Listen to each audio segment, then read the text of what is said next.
కళ్యాణ్ మీద మీ అభిప్రాయం ఏంటి? పవన్ కళ్యాణ్ చాలా మంచి చూడండి, కానీ ఇంకా సినీ ఫీల్డ్ మనకు లేదు. మనకే 72 వచ్చేసినాయి, ఇంకా మాకు సినీ ఫీల్డ్. ఇప్పుడు ఆయన రాజకీయాల్లో ఉన్నారు, డిప్యూటీ సీఎం ఉన్నాడు. అందుకు అడిగింది. అయితే మనకి సంగతి తెలియదు. ఇప్పుడు ఉప ముఖ్యమంత్రిగా ఉన్నారు కదా ఆయన. అవునండి. ఎలా ఉంది పనితీరు డిప్యూటీ సీఎంగా? పర్వాలేదండి, జరుగుతున్నాయి. కనిపిస్తున్నారా అసలు ఆంధ్రప్రదేశ్లో? ఆంధ్రప్రదేశ్లో నేను పొద్దున్న కృష్ణకి వెళ్ళిపోతే సాయంకాలం 8ంటికి వస్తాను, మనకు తెలియదు. జనాలు కొంతమంది అనుకోవడం అంటున్నారు, కొంతమంది ఇలాగ అంటున్నారు, కొంతమంది అలాగ చేస్తున్నారు, తిరుగుతున్నారు, కొంతమంది ఏమో అడ్డగోలుగా మాట్లాడుతున్నారని కూడా అన్నారు. ఇంకా ఎన్ని ఎందుకు? అదే మీ వరకు ఎలా అనిపిస్తుంది ఆయన పనితీరు గెలిచాక? పర్వాలేదు అంతే.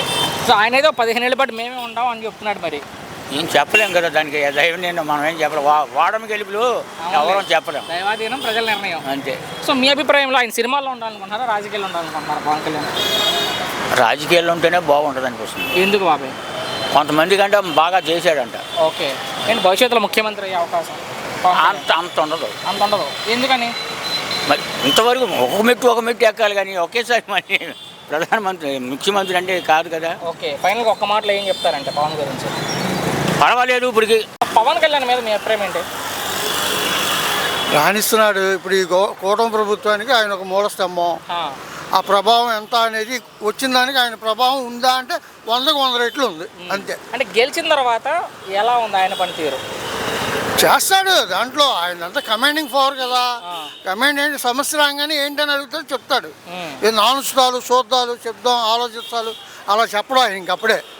ఈ 5 ఏళ్ళ అధికారంలో చూసిన తర్వాత నెక్స్ట్ తరంలో ఎప్పుడైనా చెప్పాలంటే అవన్నీ. ఇప్పుడంతా కమాండే.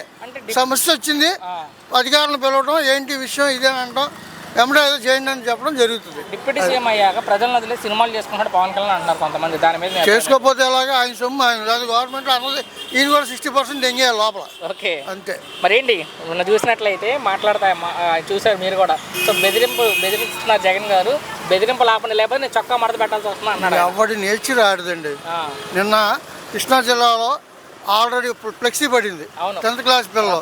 ఏ నా కొడుకు వస్తాడు, ఎవడొచ్చినా మాకు అడ్డేం లేదు, ఉంటే ఉంటాం, పోతా పోతాం. అది భావ వ్యక్తీకరణకి స్వతంత్రం ఉంది. అది ఒక్కొక్కడు పడి ఉంటుంది, అవన్నీ ఏం పట్టించుకోవద్దు. ఎవరికి ఏం గవర్నమెంట్ రకాల్లో వచ్చిందా, దాన్ని ఇంకో రకంగా ఎలా పొందడానికి ఏంటా అనేది ప్రజలు కూడా దానికి ఫాలో అప్ అవ్వాలి. ఒక్క మాటలో మీ అభిప్రాయం బాబాయ్ పవన్ కళ్యాణ్ మీద చివరిగా ఒకే ఒక్క మాటలో ఏం చెప్తారంటే?